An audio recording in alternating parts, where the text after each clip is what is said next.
Hello everyone! In this video, I'll show you how to use motion tracking on CapCut PC. So, let's get started.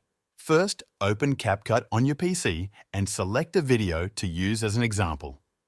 Drag the video into the timeline. Once you have the video, right-click on it, select Copy and paste it into the timeline.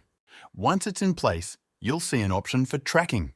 Click on Tracking and select Motion Tracking. From here, you can adjust the tracking direction. Choose between forward, backward, or both. Under Scale, you can enable settings like Follow the tracking object and adjust the distance if needed. Next, you can resize the yellow square around the object you want to track to ensure accuracy. Once everything is set, click Start to begin tracking the object in your video. When the tracking is complete, click Play to preview the results. This feature helps you achieve professional quality edits, making your video appear seamless. And that's how you use motion tracking in CapCut on PC.